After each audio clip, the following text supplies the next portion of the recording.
রাত ৩টে থেকে ৪টের মধ্যে কি রোজ ঘুম ভেঙে যাচ্ছে? যদি তাই হয় তাহলে এর পিছনে কি কোনো লুকোনো কারণ আছে? বিজ্ঞানীরা বলছেন শরীরের হরমোন ও মস্তিষ্কের পরিবর্তনই এর মূল কারণ। তাহলে চলুন এই সংক্রান্ত আরো বিস্তারিত তথ্য দেখে নেওয়া যাক।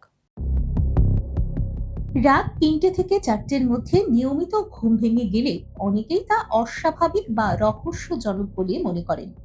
তবে বিজ্ঞানীরা জানাচ্ছেন এর পিছনে কোনো অতিলৌকিক কারণ নেই, বরং শরীর এবং মস্তিষ্কের স্বাভাবিক কার্য প্রক্রিয়ার সঙ্গেই এর যোগ রয়েছে। ঘুম আসা ও ঘুম ভাঙা মূলত শরীরের একটি নির্দিষ্ট ছন্দ বা স্লিপ সাইকেলের উপর নির্ভর করে। এই প্রক্রিয়া নিয়ন্ত্রণ করে মস্তিষ্কের দুটি গুরুত্বপূর্ণ অংশ, হাইপোথ্যালামাস এবং ব্রেইন স্টিম। এই অংশগুলি শরীরকে কখন ঘুমাতে হবে এবং কখন জেগে উঠতে হবে তা ঠিক করে। বিজ্ঞানীদের মতে ভোর রাতের দিকে শরীরে স্ট্রেস হরমোন কর্টিসলের মাত্রা ধীরে ধীরে বাড়তে শুরু করে।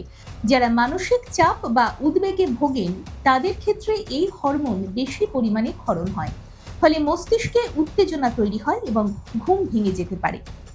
এছাড়া এই সময়ে শরীরে মেলাটোনিন হরমোনের মাত্রা কমতে শুরু করে। এই হরমোন ঘুম আনতে সাহায্য করে।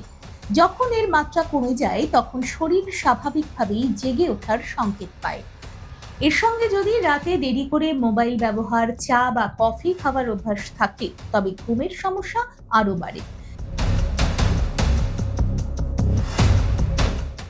আরও একটি কারণ হতে পারে রক্তের শর্করার মাত্রা বেড়ে যাওয়া। ভোর রাতের দিকে হরমোনের পরিবর্তনের কারণে গ্লুকোজের মাত্রা বাড়তে পারে, যা ঘুম ভাঙার একটি কারণ। বিশেষজ্ঞরা বলছেন ভালো ঘুমের জন্য নিয়ম মেনে চলা খুব জরুরি। শোয়ার আগে মোবাইল কম ব্যবহার করা, রাতের খাবার সময় মতো খাওয়া এবং নিয়মিত ধ্যান বা মেডিটেশন করলে এই সমস্যা অনেকটাই কমানো সম্ভব। দেখুন এই সময়ের তথ্য ও চিত্র প্রতিদিন রাত ৯টায় ও সকাল ৮টায় শুধুমাত্র চ্যানেল ওয়ানে।